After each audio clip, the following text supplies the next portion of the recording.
ছেলে মেয়েদের স্বাস্থ্য সুরক্ষার নিয়ম নীতি শিখায় দিবেন।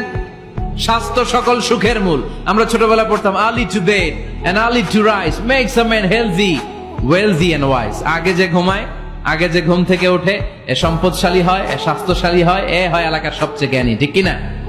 এখন ছেলে মেয়ে রাতে ঘুমায় দেরি করে, সকালে উঠে দেরি করে, ফজরের নামাজ নাই, মক্তব নাই, স্কুলে যায় দেরি করে, এরকম আছে না নাই? না, বাচ্চাদেরকে শিখাবেন। স্বাস্থ্য সুরক্ষার নীতিমালা বিষ্ণু ইসা ইসলাম শিখিয়ে গিয়েছেন। বাচ্চাকে মেসওয়াক কিভাবে করতে হয় শিখাই দিবেন, পারবেন? ব্রাশ কিভাবে করতে হয় শিখাই দিবেন। স্যানিটেশন, হাইজিন কিভাবে মেনটেন করতে হয় শিখাবেন। টয়লেটে ঢুকে কি করতে হয় এগুলো শিখায় না অনেক মা বাবা, আছে না নাই? কিভাবে টয়লেট করতে হয়, টয়লেট শেষে কিভাবে হাত ধুইতে হয়। প্রথম যে মেয়েদের পিরিয়ড শুরু হয় তাদের ক্ষেত্রে তাদের মায়ের অনেক ভূমিকা আছে, বড় বোনদের অনেক ভূমিকা আছে। লাজুকতার কারণে তারা অনেক ধরনের এই স্বাস্থ্যজনিত রোগের মাধ্যমে ভুগে। আর এই দেশে এগুলো নিয়ে অনেক কুসংস্কার আছে। অনেক নানি খালারা এমন এমন কথা বলে যে এই জামা পরা যাবে না, পিরিয়ড যখন কোনো মেয়ের শুরু হয় এটা খাওয়া যাবে না, ওইটা করা যাবে না। এগুলোর সাথে ইসলামের কোনো সম্পর্ক নাই। আপনি মা, আপনি আপনার মেয়েকে এগুলো শিখান যে মা, এটা আমার হয়েছে, তোমার নানুর হয়েছে, এটা তোমারও হবে। ইটস ভেরি ন্যাচারাল, এটা খুবই ন্যাচারাল একটা বিষয়। তোমাকে সাহস হারালে চলবে না, এটা খুব সিম্পল একটা ম্যাটার, এটা হয়, এটা হবে। এভাবে বড় বোনেরা, মায়েরা মেয়েদেরকে স্বাস্থ্য সুরক্ষার ব্যাপারে গাইডলাইন দেবে। সর্বশেষ কথা, স্বাস্থ্য সুরক্ষার ব্যাপারে প্রত্যেকটা ছেলে মেয়েকে কমন কিছু রুকিয়া শিখাবেন। প্রত্যেক ছেলে এবং মেয়ে নিজের ঝাড়ফুঁক যেন নিজেই করতে পারে। কমন কিছু ঝাড়ফুঁক, যেমন সূরা ফালাক, সূরা ইখলাস, সূরা ফালাক, সূরা নাস।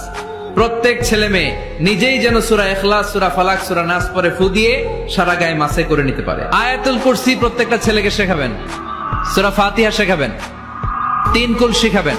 আপনার ছেলে, আপনার মেয়ে নিজেই যেন নিজের ঝাড়ফুঁকটা করতে পারে।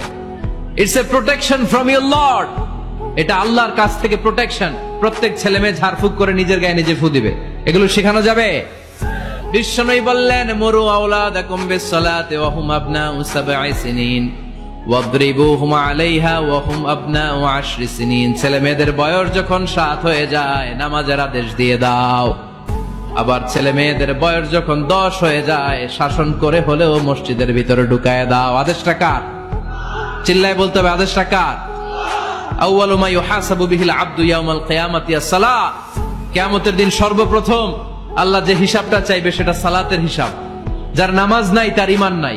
আওয়াজ করে বলেন, যার নামাজ নাই তার কি নাই? ঈমান নাই। ছেলে মেয়েদেরকে শিখান। অনেকে 4 ওয়াক্ত নামাজ পড়ায়, ছেলে মেয়েদেরকে ফজরের সময় ডাকেন, আছে না নাই? যদি জিজ্ঞেস করি কেন ডাকেন না, কয় আদরের ছেলে, একটু ঘুমাক।